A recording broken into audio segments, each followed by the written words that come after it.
നിർമ്മൻ പ്രധാനമായും ശശി തരൂർ ആ ഇന്റർവ്യൂവിലൂടെ മുന്നോട്ട് വെക്കുന്ന മൂന്ന് കാര്യങ്ങളുണ്ട്.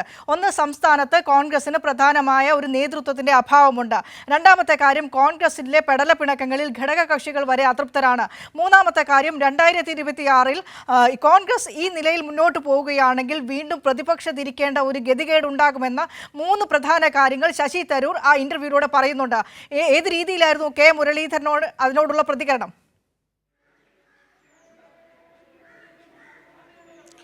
വിനിഷ, ശശി തരൂരിൻ്റെ കടുത്ത നിലപാടിനെതിരെ തല്ലിയും തലോടിയുമാണ് കെ മുരളീധരൻ്റെ ഇന്നത്തെ പ്രതികരണം. അതായത് തരൂർ മുന്നോട്ട് വച്ച ചില കാര്യങ്ങളെ അദ്ദേഹം യോജിപ്പ് പ്രകടിപ്പിക്കുന്നു, മറ്റ് ചില കാര്യങ്ങളിൽ കടുത്ത വിയോജിപ്പും കെ മുരളീധരൻ ഉന്നയിക്കുന്നുണ്ട്. ഒന്ന്, തരൂരിനുള്ള ജനസ്വീകാര്യം സംബന്ധിച്ച് അദ്ദേഹം പറയുന്നത് തനിക്ക് രാഷ്ട്രീയത്തിന് അതീതമായി പുറത്ത് ജനങ്ങളുടെ പിന്തുണയുണ്ട്, അത് കേരളത്തിൽ വിനിയോഗിക്കാൻ തയ്യാറാകണം. അതിനാണ് കെ മുരളീധരൻ മുഖവുരയായി പറഞ്ഞത്.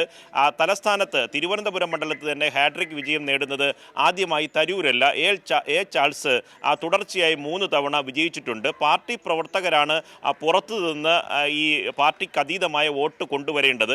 അത് പാർട്ടി പ്രവർത്തകരുടെ വിജയമാണ് എന്ന തരത്തിൽ സാധൂകരിക്കാനാണ് കെ മുരളീധരൻ ഈ ആദ്യ ഭാഗത്തിൽ നടത്തിയത്. മറ്റ് ചില കാര്യങ്ങൾ അദ്ദേഹം പറഞ്ഞത് കേരള രാഷ്ട്രീയത്തിൽ തങ്ങൾക്കുള്ള വലിയ തരത്തിലുള്ള അനുഭവം പരിചയത്തെ പോലെ തന്നെ ഇന്റർനാഷണൽ പൊളിറ്റിക്സിൽ ദേശീയവും അതുപോലെ തന്നെ അന്തർദേശീയവുമായ വിഷയങ്ങളിൽ വലിയ തരത്തിൽ പ്രാവീണ്യമുള്ള ഒരാളാണ് ശശി തരൂർ. അതുകൊണ്ട് സംസ്ഥാന രാഷ്ട്രീയത്തിലല്ല ശശി തരൂർ ശ്രദ്ധ കേന്ദ്രീകരിക്കേണ്ടത്, അദ്ദേഹം ശ്രദ്ധ കേന്ദ്രീകരിക്കേണ്ടത് ദേശീയ രാഷ്ട്രീയത്തിലാണ് എന്നും കെ മുരളീധരൻ പറഞ്ഞു വെക്കുന്നു. അതായത് തരൂര് സംസ്ഥാന രാഷ്ട്രീയത്തിലേക്ക് എൻട്രി ചെയ്യാനുള്ള ഇറങ്ങാനുള്ള ആ തീരുമാനത്തെ അത്തരത്തിലുള്ള തരൂരിൻ്റെ താല്പര്യത്തെ പൂർണ്ണമായി കെ മുരളീധരൻ എതിർക്കുന്നുണ്ട്.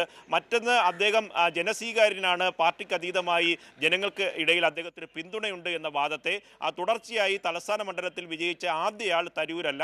കാരണം എ ചാൾസ് തുടർച്ചയായി 3 തവണ വിജയിച്ചിട്ടുണ്ട്.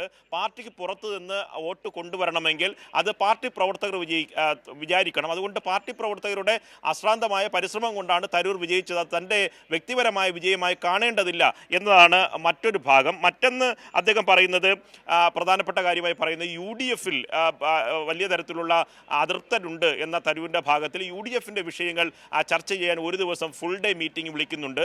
അത്തരത്തിൽ എന്തെങ്കിലും അതൃപ്തി ഉണ്ടെങ്കിൽ അത് പരിഹരിച്ചു പോകും.